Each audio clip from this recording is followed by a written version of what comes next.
punta naman po tayo sa prosekusyon mula po kay Amy Atienza. Amy, nasayang nga daw ba yung oras pagdinig dito? Yun ang sabi ng defense eh.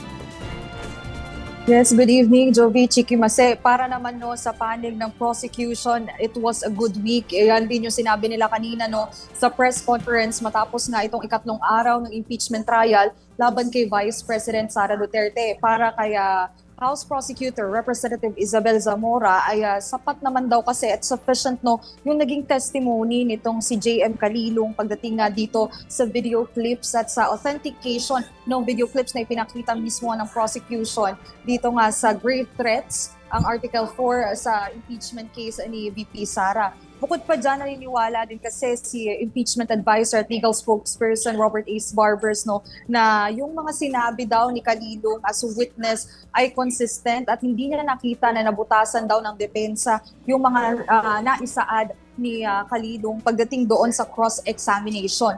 Bukod pa dyan, narinig din natin no, yung pagtatanong nga ng Senator Judges, maging ng defense doon sa training na nakuha ni Calilong sa MaxCore at malinaw naman daw kasi yung naging narrative dito ng kanilang witness kung saan sinasabi nga no na bagaman isa tong supplier no ay meron pa rin silang trainers na talagang nagte-training sa kanila for a 2-week training for digital forensic purposes at yan din ay yung naging parang basis no parang masabi no na walang butas doon sa nasasabi at sa naging testimonian kaninong pagdating dito sa impeachment trial. So ang inaasahan naman natin sa mga susunod na araw ay itong naisipasabpina din ng prosecution at isinapina din mismo ng sa impeachment court kabilang dyan si Attorney Zulaika Lopez na Chief of Staff ng Office of the Vice President na makikita natin sa susunod na linggo. Jovi Chikimase.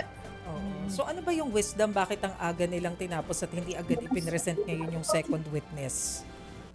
Yes, ang nasabi kasi dito no ni Representative Zamora ay bahagi na rin daw ng strategy so hindi na sila nag-disclose pa ng any additional information.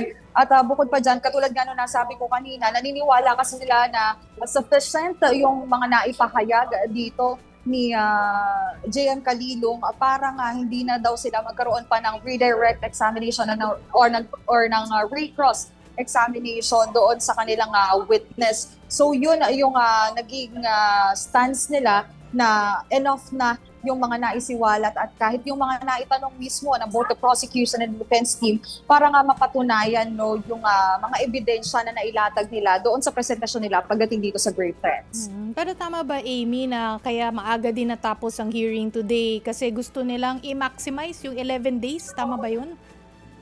Yes, yun din yung nababanggit no na meron kasi tayong 11 trial dates pagdating dito sa grave threats and destabilization ni Vice President Sara Duterte laban nga sa gobyerno. At kanina nakausap din natin mismo si prosecution spokesperson or Representative Zia Alontodio kung saan sinabi niya na this 11 days nga daw ay magdedetermine din na on time pa naman at sapat pa yung mga araw na nailaan mismo doon sa pre-trial order maging naging request ng prosecution pagdating nga dito sa diskusyon sa grave threats na ibinigay ni VP Sara. So yun yung nakikita nila. Technically, kung mas magiging efficient naman daw, hindi din naman na masasabing kailangan talaga isuffice yung 11 trial dates. Pero yun nga, ang nakita rin natin dito at tinalong din natin kung if we are expecting na sa mga susunod na araw ay magiging mahaba no, yung